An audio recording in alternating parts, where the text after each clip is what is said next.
I almost got things put back together, not quite. All the technical stuff isn't done, but it'll work for today. Well, this is a subject that I've talked about in the past, but a lot of people haven't heard it, or some that have still have questions. And was hoping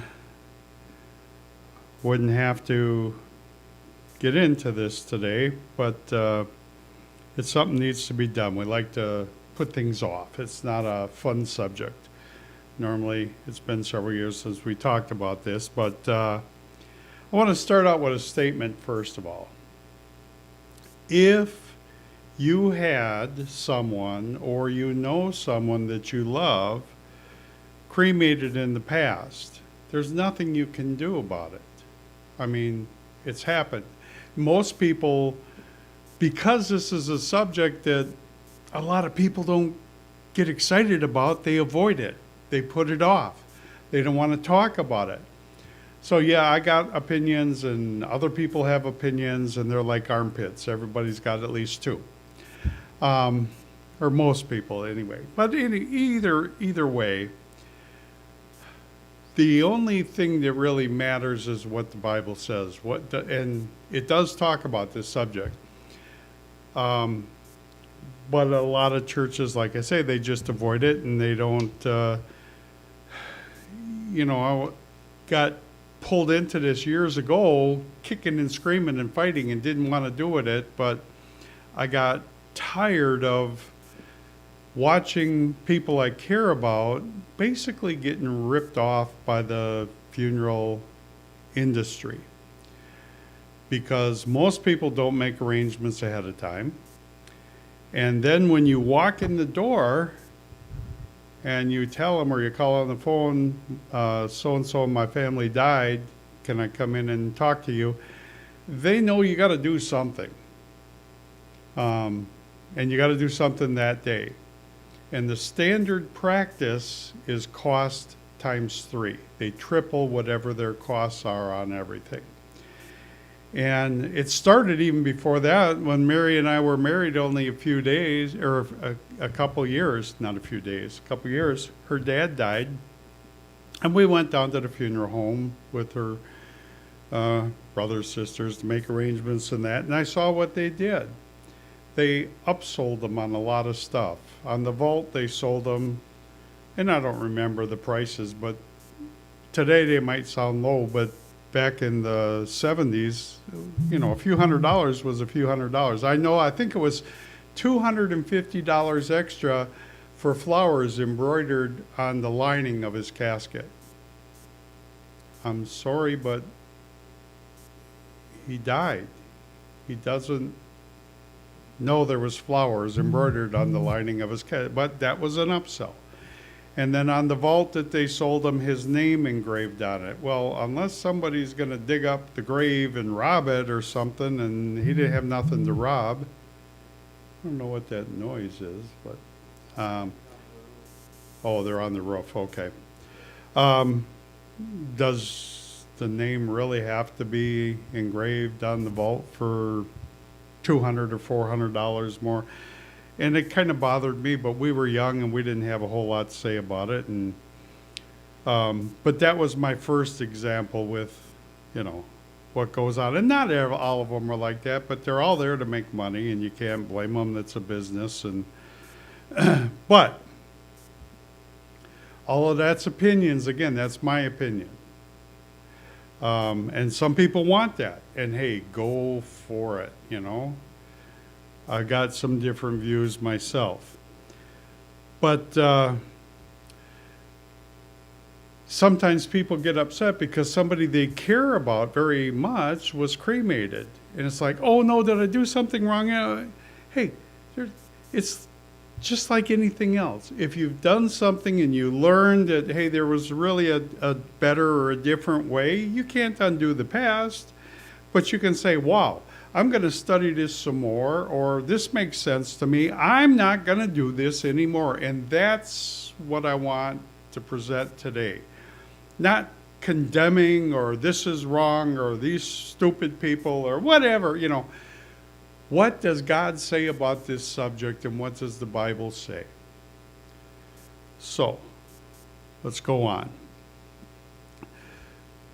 The question, I'm going to kill some of this bass. It sounds weird. Set up for the hall last week and we're not there anymore.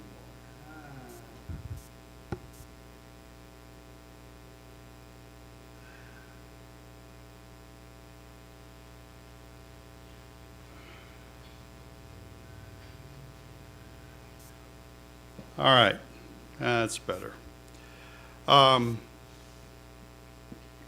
Is cremation acceptable for Christians? Is that the best option? Is that something we should do?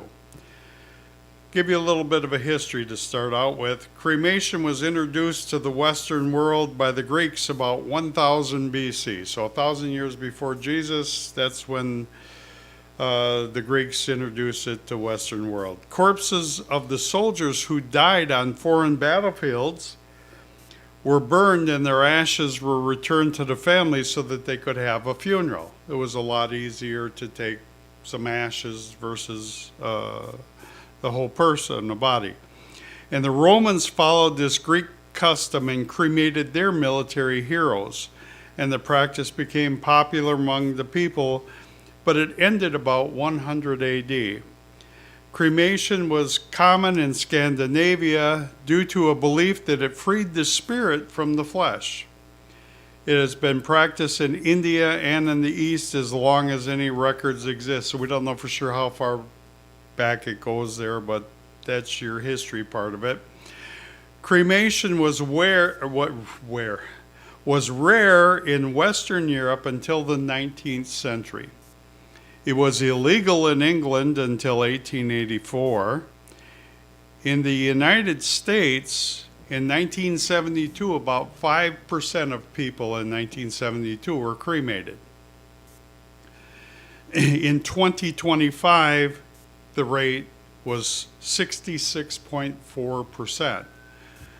So you think about that, in roughly 50 years, you've gone from 5% to almost 65%. Huge increase. The rate is highest among non-Christian people. In Japan, the rate there is almost 100%. Out of all the religions, only Orthodox Judaism forbids cremation. I guess Reform and Conservative, they don't take, I couldn't find the stance that they take, but the Orthodox say no. But all the other religions don't weigh in and have, tell people this is what you need to do. While cremation can't keep God from being able to resurrect the dead, that's obvious. Is cremation really a matter of personal choice, or does God have something to say about it? I think one of the reasons it's becoming more and more popular is because the cost of funerals is going up. The average funeral is $10,000, $12,000 today.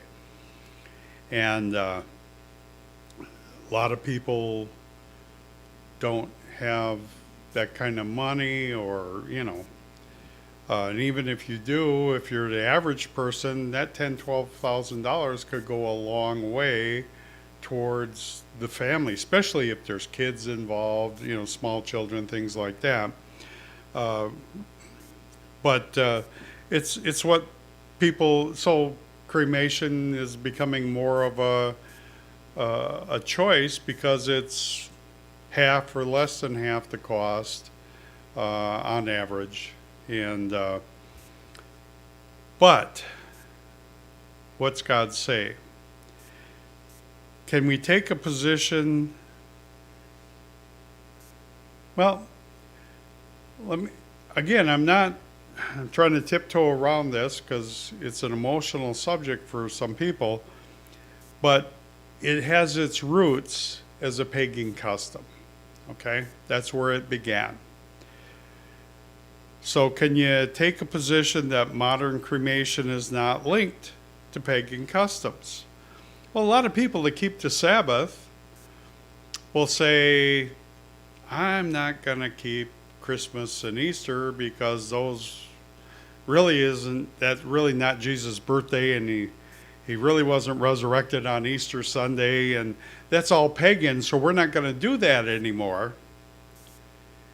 And I have family that doesn't do that anymore, and I have family that say, well, we don't do it like that. Yeah, we understand that was pagan in the past, but we're doing it for the children, or we're doing it for all these different reasons. And most people would say it's got its origins in pagan customs. If it's pagan, it's pagan. We should avoid it if possible. So that's the question. In the Encyclopedia Americana article on cremation, it says as the practice of cremation was used in idolatrous pagan fire worship. Burning, according to pagan beliefs, prevents the possible return of the ghost, purifies the soul, and wards off evil spirits. The Hindus, and I don't know how to pronounce some of these words, Chipuli of Siberia cremate their dead based on their belief that the heavenly abode for the spirit of the deceased, the flames of the funeral fire leaping upward are thought to facilitate the ascent of the soul to heaven. So it helps them get to heaven. Those are my words. Those are what cremation, really the origins of it are and what it's about. So I got some quotes from Hindu scripture. I really don't like quoting Hindu scripture, but it helps make the point. It is proper for a woman after her husband's death to burn herself in the fire with his corpse.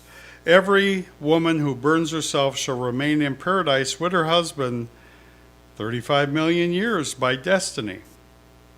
And in the pagan practices, the wife is burned alive. Like if the husband dies, she's thrown up there and burned up with him.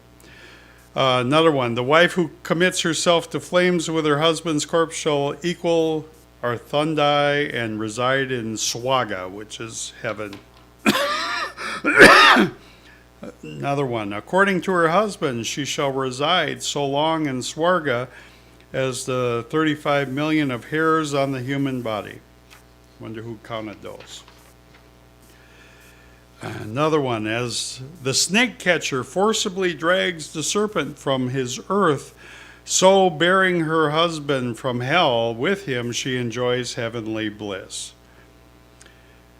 Again, got three more here.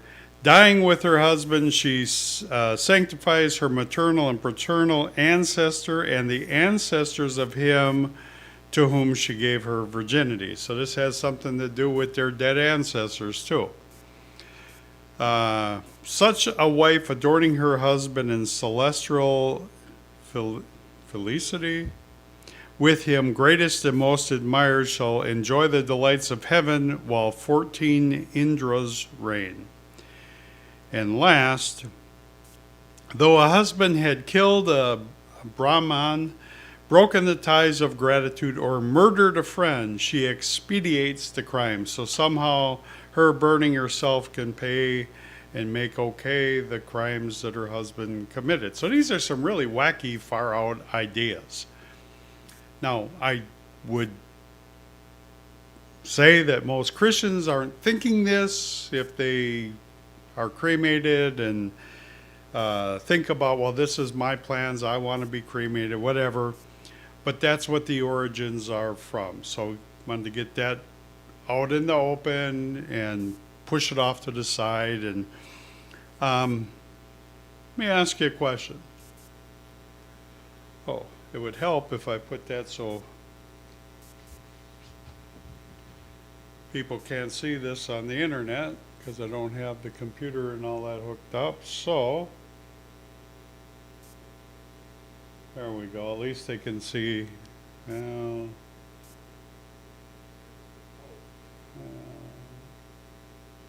All right.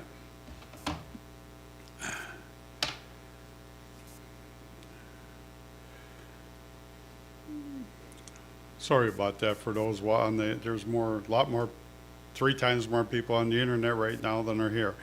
But let me ask you a question. A lot of people know this, some don't. With Hitler,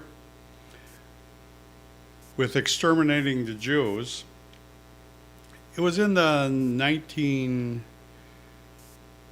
well, I got an article I'll quote from you. But what he did is, you see on some of the movies, the documentaries, before they had all of the gas chambers and everything fired up and going, they'd dig a trench, they'd line the Jews up, they'd be on their hands or on their knees, and they'd walk down, the Nazi guards would walk down the line and put a bullet in the back of their head, and they'd fall over in the trench, and then they'd come by with a bulldozer and fill in the trench and have mass burial graves. But Hitler wasn't happy with that. They did something else. They dug them up and then burned them in the ovens. Anybody know why they did that? Because it's considered the ultimate insult and mutilation of a dead body. They were in the grave, they were buried, it was a long time it happened, and he does this. So, and I think part of it is Hitler was into a cult, and I'm sure he was possessed by Satan, and that played a role in it too. But let me read an article to you from Wikipedia. The second camp, Treblinka II, was an extermination camp. A small number of men who were not killed immediately upon arrival became Jewish slave labor units called circummandos. They were forced to bury the victims' bodies in mass graves. These bodies were exhumed in 1943 and cremated on large open-air pyres along with the bodies of the new victims. Gassing operations at Treblinka II ended in October of 1943. So, like I said, he dug them up and then he cremated them. And that was really... There's a lot of things that I'm not going to go into it because now, in this form. But if somebody wants to talk about it, I'll share things. And even like on the autopsies and embalming, there's a lot of things that go on that most people don't realize. I've seen, not in person, but I've seen videos of what happens. But let's take a look at Jeremiah chapter 32, verse 35. Now Molech was worshipped by passing children through the flames. In other words, sacrificing your children, burning them to Molech. Jeremiah 32:35 says, "And they built high places of Baal, which are in the valley of the son of Hinnom, to cause their sons and their daughters to pass through the fire to Molech, which I did not command them, nor did it come to my mind, so that they should do this abomination to cause Judah to sin." Now, obviously, this was not after somebody had died and then they cremated them, but the burning of a body was part of this ritual that was pagan and evil.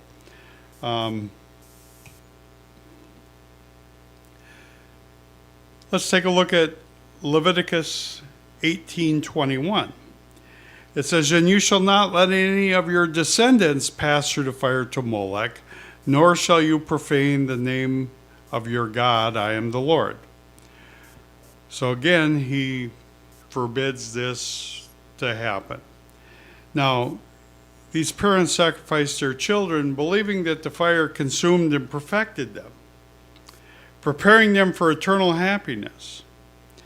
Both passing through the fire and the burning in the fire were essential rites in the worshiping Nimrod, Molech.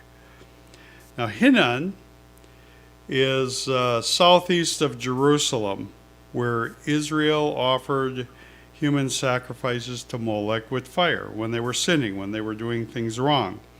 2 Kings 23:10 says, "And he defiled Topheth, which is in the valley of the son of Hinnom, that no man might make his son or his daughter pass through the fire to Molech." Later, this valley became known as Gehinnom or Gehenna. Most people pronounce it Gehenna today in English, which is the valley of Hinnom. And it was the garbage dump where dead bodies were burned and garbage was taken, and it was, not a pleasant place. And there's some misconceptions about hell that come from it, because with garbage, go down to the county dump and, you get maggots, and they didn't have bulldozers to cover the garbage over to keep it, and, gas venting so that it doesn't smell so bad. But the fires were constantly burning there. It's like they never went out. It was just, and that's where a lot of these ideas that churches have about ever burning hellfire and being tortured forever and ever, that's where that all comes from. But the bottom line is a sentence for the wicked. Matthew 25:41 says, "Then he will also say to those on the left hand, 'Depart from me, you cursed, into the everlasting fire prepared for the devil and his angels.'" So that is a curse. It's something that is not looked upon like, oh, we're going to pass you through to Gehenna, and then you're going to go to heaven. That's not the idea. That's not. So I want to show you some of the things that deal with this practice. It's something that most people didn't want. They didn't want to be thrown in the valley, and they didn't want to be burned there. The practice was burial. A simple burial is the normal biblical custom. Let's take a look at Genesis 25:7. "This is the sum of the years of Abraham's life which he lived, 175 years. Then Abraham breathed his last and died in a good old age, an old man and full of years, and was gathered to his people, and his sons Isaac and Ishmael buried him in the cave of Machpelah, which is before Mamre, in the field of Ephron, the son of Zohar the Hittite, the field which Abraham purchased from the sons of Heth. There Abraham was buried, and Sarah his wife." Now, it shows a little bit about planning and thinking ahead. Abraham, when Sarah died, he purchased a field, and this is where his sons buried him. Jacob was buried in the same cave that Abraham was buried. So this was family spot. And people will do that today. They'll purchase usually from cemeteries. And it used to be more common, but you used to have like a family plot. It was on the family farm or property somewhere. And that's, part of it was sectioned off, and that's where the family was buried.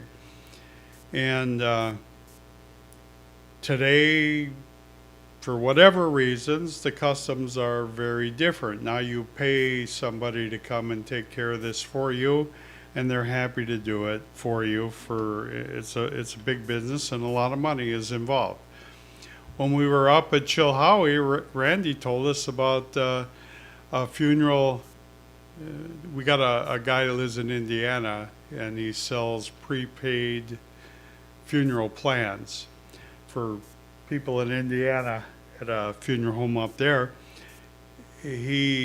Not too awful long ago, they planned a funeral, and it came out to $75,000. This was a gold-plated casket with, all out. They wanted the price as high as possible for whatever reasons, which I understand some of them, but it's not really relevant for today. Okay, Genesis chapter 50, verse 4. Let's go take a look at that one. It says, "Now the days of his mourning were past. Joseph spoke to the household of Pharaoh, saying, If now I have found favor in your eyes, please speak to the hearing of Pharaoh, saying," verse 5, "My father made me swear, saying, Behold, I am dying, in my grave which I dug for myself in the land of Canaan. There you shall bury me. Now therefore, please let me go up and bury my father, and I will come back." Then in verse 12, it says, "So his sons did for him just as he had commanded him. For his sons carried him to the land of Canaan and buried him in the cave of the field of Machpelah before Mamre, which Abraham bought in the field from Ephron the Hittite as property for a burial place. And after he had buried his father, Joseph returned to Egypt, he and his brothers and all who went up with him to bury his father." I find it interesting that they didn't cremate Abraham and then take his ashes back there. Abraham knew that's not what was going to happen. He asked to be buried, so they took the body. But it was, they had to carry the body back. I'm sure they put it on a cart and had horses or donkeys or something. But I want to show there's more than what I'm going to go through today, but show some of the examples of how this was handled. We all know, and most people know, Joseph was buried. So let's go take a look at that. Joshua 24:32. "The bones of Joseph, which the children of Israel had brought up out of Egypt, they buried at Shechem in the plot of the ground which Jacob had bought from the sons of Hamor, the father of Shechem, for 100 pieces of silver, which he had become an inheritance of the children of Joseph." So this land was passed down to the family. It was like the family burial plot. Now, let's take a look at Joshua 7:15. And let me read it and we'll talk about it.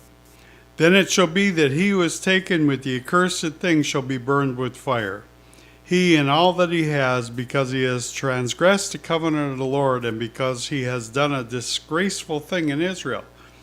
So, burning a body was a punishment. It was a curse, a bad thing. Let's take a look at 2 Kings 23:19 and read what it says about this subject there, because let's read it. "Now Josiah also took away all the shrines of the high places that were in the cities of Samaria, which the kings of Israel had made to provoke the Lord to anger.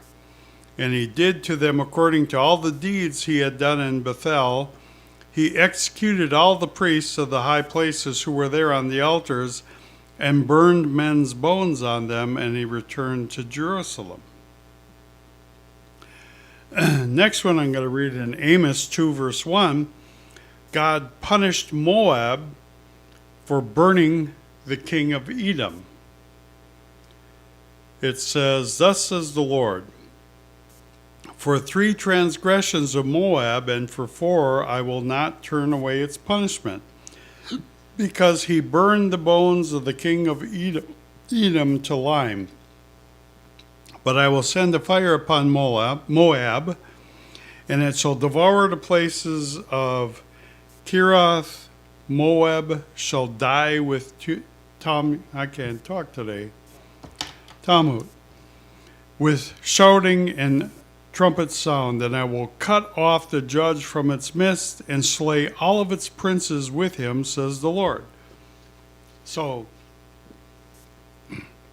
Moab, and it had something to do, it's not a lot of details, but it's something to do with the descendants, and it was taken from him, and so some sources said that he was alive when he was burned. Others said that he dug up his body and burned it. It really doesn't go into detail in the Bible, but the bottom line is he took a body and he burned it, even the bones, which the bones really don't burn. Talk about that in a minute, but and turned them to ashes, and God punished him for doing that. So it wasn't considered a good thing to do. Again, somebody that you love, or somebody that you had control, or somebody that you were for, you had no choice, you can't undo it, but we can make some plans and preparation from today on out. The Bible uses cremation as a form of punishment for bad criminals. Leviticus chapter 20, verse 14 says, if a man marries a woman and her mother, it is wickedness. They shall be burned with fire, both he and they, that there be no more wickedness among you.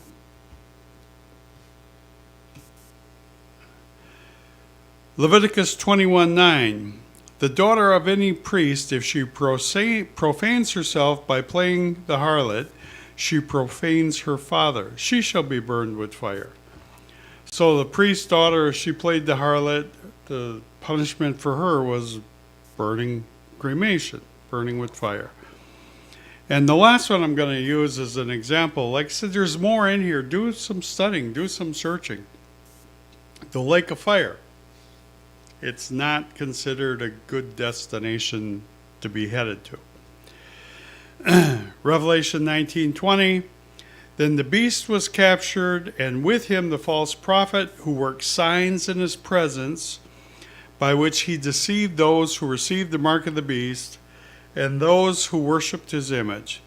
These two were cast alive into the lake of fire, burning with brimstone. Now today, casting alive isn't the common practice, but that's for really bad. So all right, the biblical example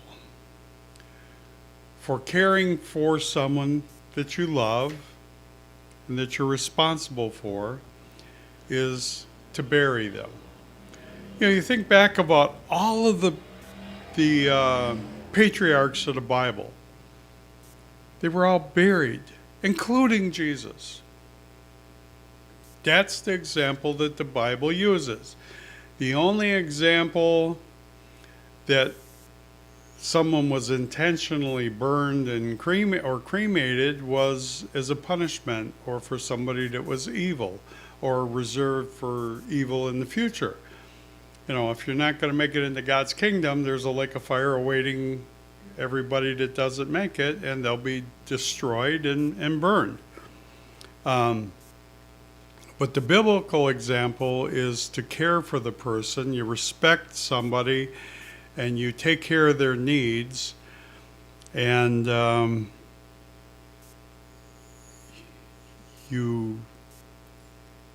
until they're taken care of and buried, that's when the responsibility ends. Every example of a righteous person in the Bible where they died and righteous people were handling their needs shows burial. It is possible that this should be the same today, because it does. Most people know God's the same yesterday, today, forever. He doesn't change. Like I said, this is a subject that most people avoid. It's not like, wow, I can't wait to sit down and talk.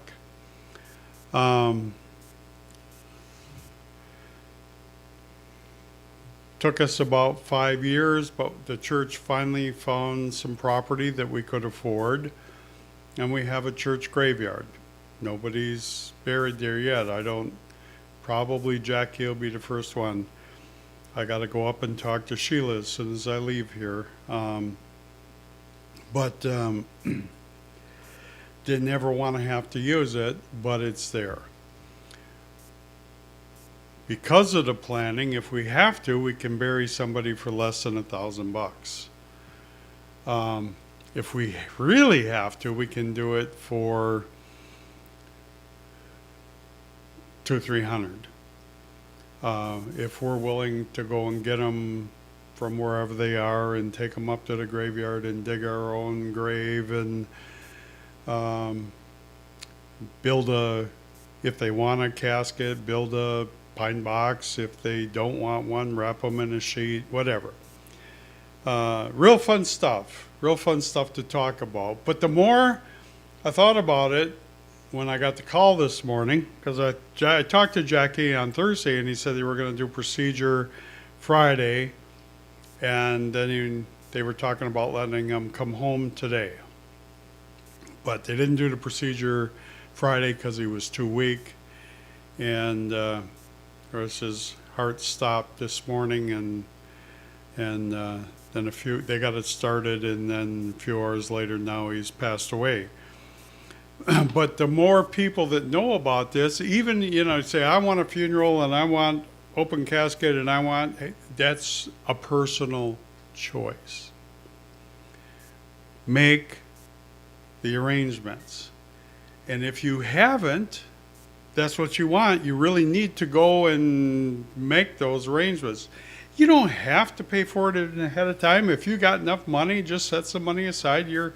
Most people have some kind of life insurance and it'll cover it, but you got to have enough to bury them first, because life insurance takes a few weeks to get the money. But if you don't, and let me grab something, I'll show you.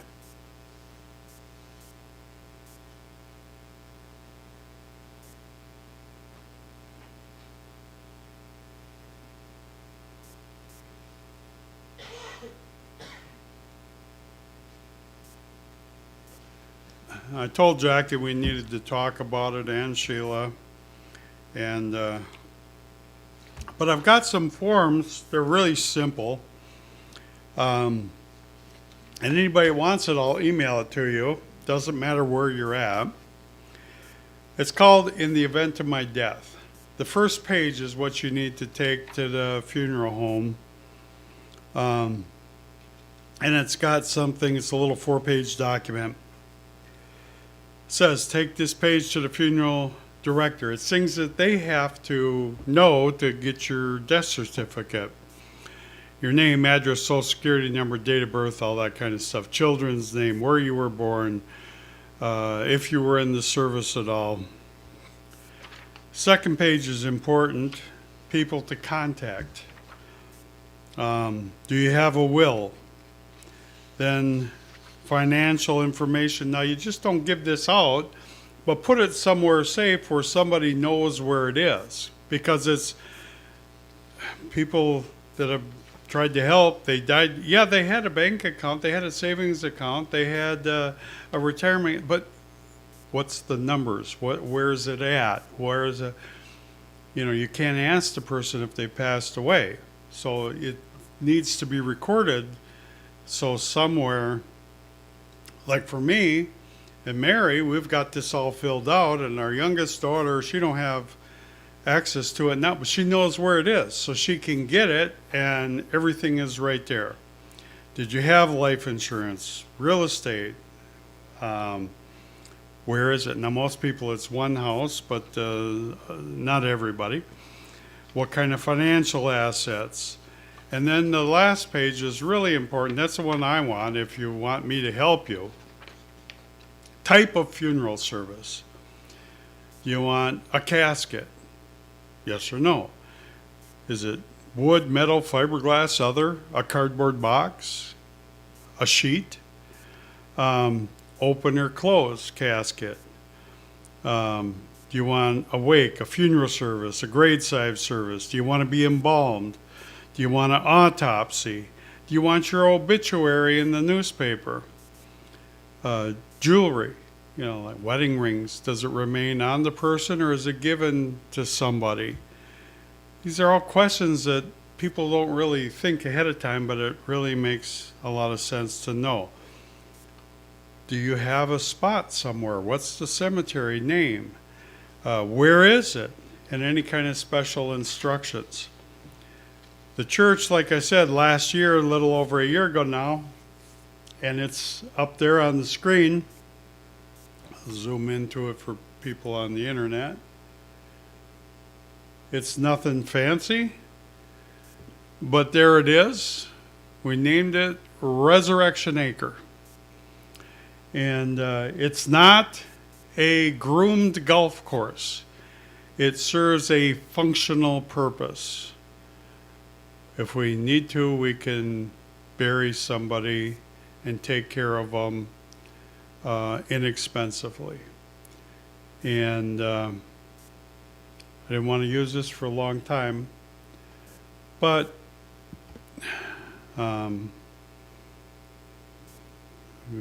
part of, Jackie came here for years and years, and he had stopped coming, not because he had a problem with anybody here or whatever. There were other things going on, but he stayed in touch. He came out to the house back somewhere around January, and I've talked to him and Sheila many times, but he's my friend. I love them both. Cut this way short today because I need to get up there with her. They were married for quite a while. And if you have any questions, send me an email, give me a call. If you want this document, I can send it to you. This isn't for you. It's for those that you love, that have to take care and deal with this later on. And first thing I told Sheila and her daughter when I was up there this morning,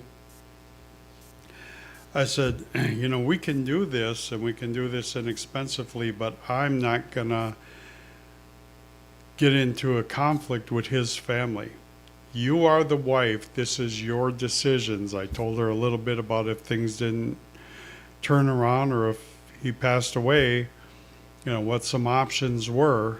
And I'm going to take the document up and if she's up to it today, which we really have to, because she's got to do something. But her daughter's the one said she'll talk to his family because I've seen where a family doesn't like this. They want a big to do, which is an option, but then there's no money to do it, and they're not willing to pay for it. They want the widow or somebody else to pay for it, and because it's so ingrained in everybody's mind, this is what you have to do. You don't have to embalm. If a funeral is going to be several days later, yes, you got to embalm the person, but if you're going to bury them as soon as possible, you don't have to be embalmed. Sometimes the state requires an autopsy, like if somebody dies suddenly, but if you're up at the hospital and they know you got some health problems or you're in hospice, there's no autopsy required. That's a personal thing. I won't have an autopsy. I won't have embalming. I won't have any of that. In fact, it kind of bothers me in a way that if I die before Jesus returns, people even going to know where I'm buried. There's going to be no marking on the grave, site, but I don't want people coming out there that hate me and celebrating over my grave. I'm dead, I won't know. And I don't want people coming out there and trying to talk to me because I'm dead, I won't know anyhow. I'm waiting for Jesus' return. But that's what I got today. Hopefully I spurred some thinking on a really unpleasant subject, but it's something we all face unless Jesus returns first. So, got questions, get a hold of me later. And everybody out there, those that aren't here because they're not feeling good or they're sick or went through some of that earlier, love you guys. We're praying for you. And I'll see everybody next Sabbath, hopefully, and we'll go from there.